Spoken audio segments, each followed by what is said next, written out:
Olá, Papi Blue! Olá, Mami Blue! Tratemos acerca de alimentos. Alimentos é um nome jurídico que se dá, não necessariamente é comida. Alimentos é verba de manutenção.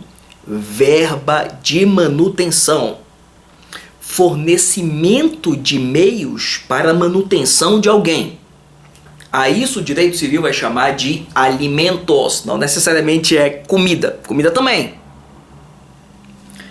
Esse alimentos em direito civil pode ter duas origens.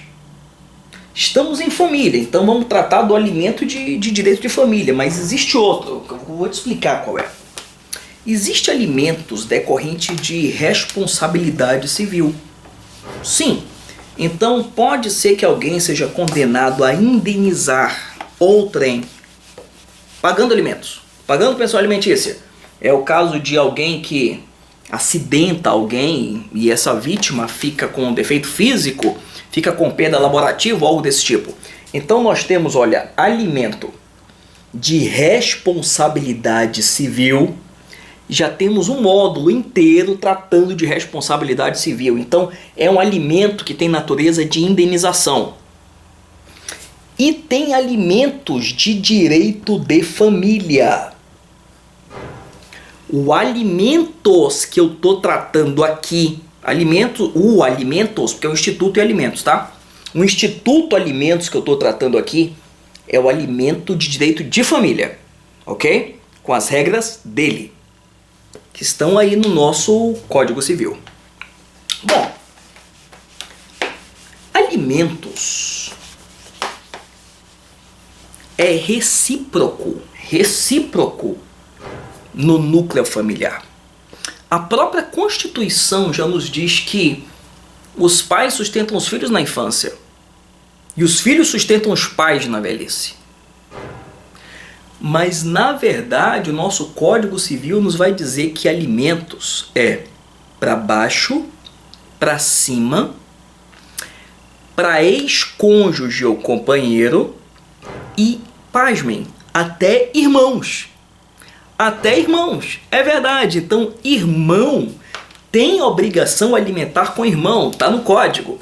Então, olha, aqui está determinada a pessoa para quem ela está obrigada a prestar alimentos: para os seus descendentes, se precisarem, para os seus ascendentes, se precisarem, para o seu ex-cônjuge ou companheiro, se precisar, e seu irmão, se precisar. Pronto. Então essas aqui são os chamados credores de alimentos ou potenciais alimentandos: os descendentes, os ascendentes, irmão, tio, sobrinho, primo não, irmão, colateral de segundo grau e ex-cônjuge ou companheiro. Nós temos, quanto à amplitude, quanto à quantidade, quanto ao valor desses alimentos, ainda uma divisão em alimentos naturais e alimentos civis. Olha só, esses alimentos aqui, quanto à amplitude, se dividem em alimentos civis e alimentos naturais. Alimentos civis, também chamado alimentos, olha o nome bonito, alimentos congruos. Congruos. Eu acho muito bonita essa palavra aqui. Congruos. Alimentos civis ou congruos, tá vendo aqui? A luz está estourando, né? São alimentos que igualam a condição de vida que o alimentando tinha antes dos alimentos. Então, se eu tenho que pagar alimentos para os meus filhos, são alimentos civis. Se eles tinham vida de luxo, alimentos de luxo. Se eles tinham vida classe média, alimentos classe média. Alimentos, se eles tinham classe baixa de vida, classe baixa, não é a minha condição de vida, é a condição de vida que eles tinham antes dos alimentos. A isso nós chamamos alimentos civis ou congruos. Mas existe um outro alimento de direito de família que é um alimento quando o credor perde o direito ao alimento. Ele é indigno, ele é ingrato, ele vai receber alimento só para não morrer de fome. Esses alimentos só para não morrer de fome, literalmente manutenção só de subsistência, sobrevivência, são chamados alimentos naturais. Naturais. Aqui. É o seguinte, porque o credor de alimentos, ele não pode ter conduta indigna contra quem lhe paga. Então, se eu estou recebendo pensão alimentícia, eu não posso ofender quem me paga. Não posso matar, tentar matar. Não posso perpetrar ofensa física. Não posso cometer crime contra a honra. Não posso ir em rede social e falar mal contra quem está me pagando alimentos. Porque se isso acontecer, eu até vou continuar recebendo alimentos, mas só alimentos naturais, assim, só o básico do zero do quase nada para não morrer de fome. Não é mais aquele alimentos que eu recebia, alimentos civis ou cômodos. Bem, então essa aqui é a primeira divisão dos alimentos de direito de família. De família, alimento civil, natural. Vamos deixar alimento natural por enquanto. Sempre que eu falar alimento, estou falando alimento civil. Bom, então vamos só consolidar a nossa classificação de alimentos. Olha só, os alimentos, portanto, podem ser de direito de família ou de responsabilidade civil. De responsabilidade civil quando advém de um dano, é uma indenização. E de direito de família quando vem de esse laço, né, de parentesco de direito de família. Esse alimento de direito de família, que é o nosso, se divide em alimentos civis naturais. Civis é aqueles que igualam a condição de vida do alimentando. Tenta igualar a condição que ele tinha antes de receber esses alimentos. E naturais é um alimento castigo para quem não merece, porque é mal, porque tem culpa, só para não morrer de fome. Aqui. Esses alimentos, seja civil ou natural, eles se dividem em antecedentes incidentais ou incidental. Os antecedentes, também chamados provisórios ou provisionais ou liminares, é aquele de emergência antes de entrar com a ação principal, antes de entrar com a outra ação. Então se pede provisoriamente para essa criança que não morrer de fome, então se pede ali uma pensão alimentícia enquanto dura o processo. A isso nós chamamos alimentos antecedentes, provisórios, provisionais, enfim. E o alimento incidental, ele é definitivo. É aquele que vem na petição inicial ou no meio do processo. É aquele que, enquanto não for modificado ou cessado, vai continuar sendo pago.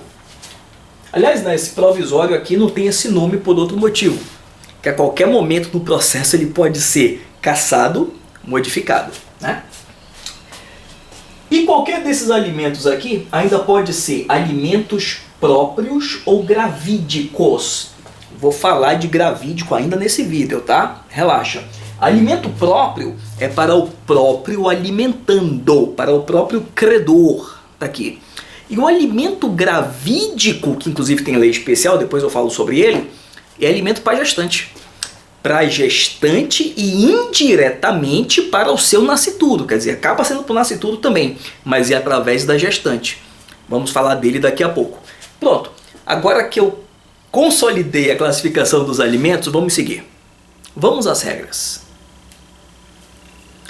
Meu descendente tem presumivelmente dependência econômica de mim.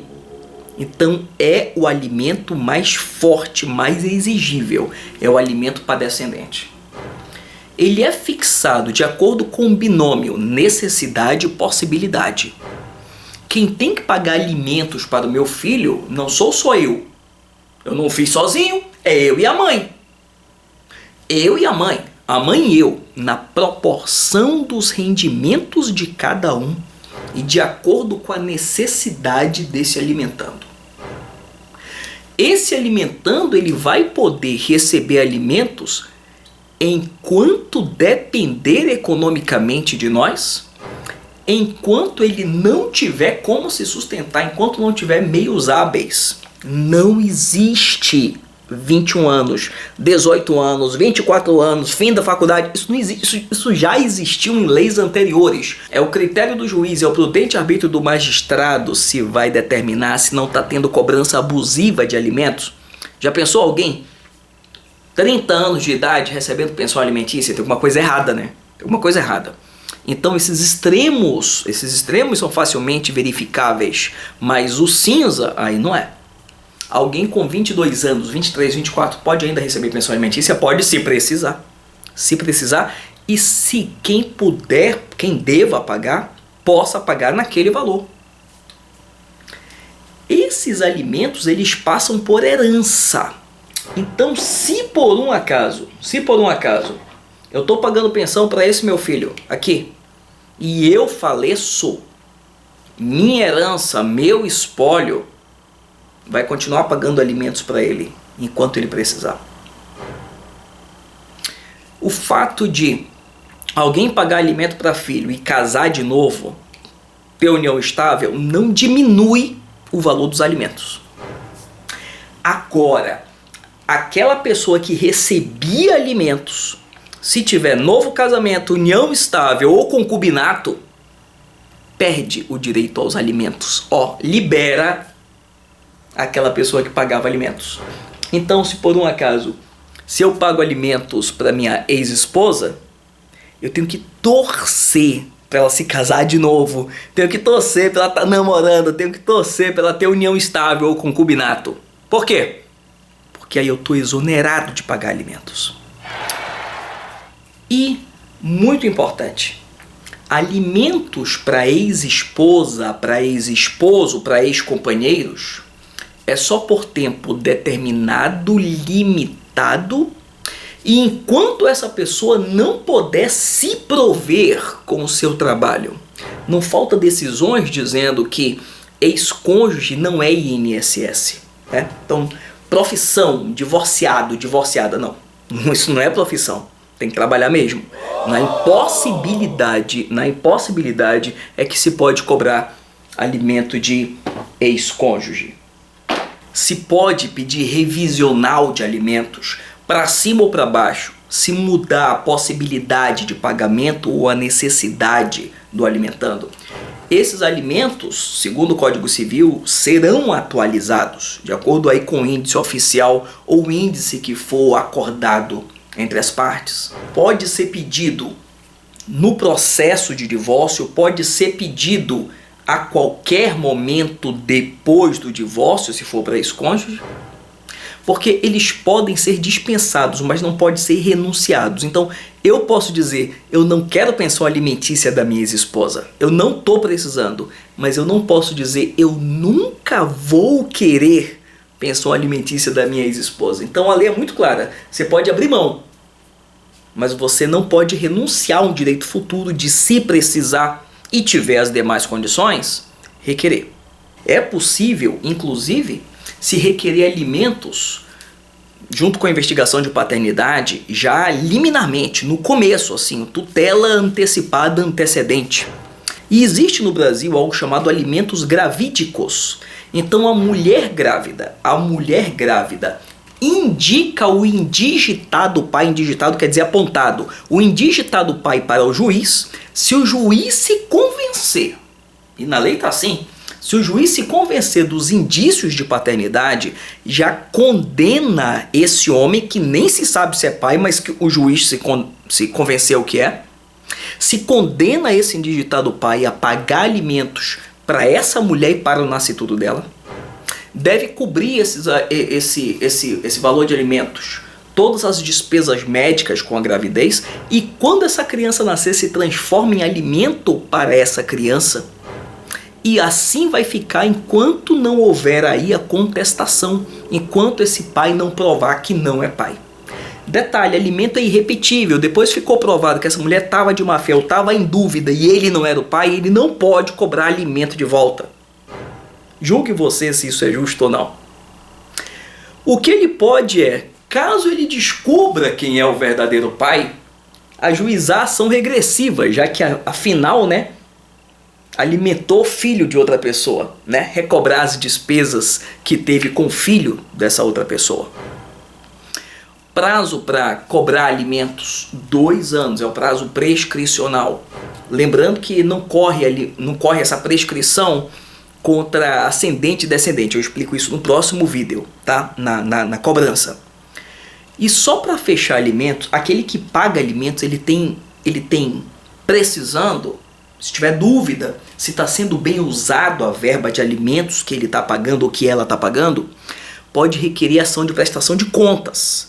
Prestação de contas, para se saber o que está sendo, em que, como está sendo gasto essa verba alimentícia. Então, para se requerer pensão alimentícia, que inclusive pode ser em dinheiro, pode ser em espécie, né? Não necessariamente em dinheiro, embora na prática quase sempre o seja, se precisa saber primeiro todas as despesas desse potencial alimentando, todas as despesas. Depois de consolidadas as despesas, os ganhos dos pais para se saber a proporção que será cobrado de cada um. E aí isso vai gerar um título. Um título é o documento que contém a cobrança.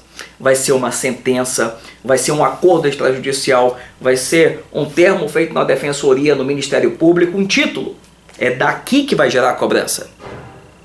E se não for pago? Caso os alimentos não sejam pagos, temos o inadimplemento, o que acontece?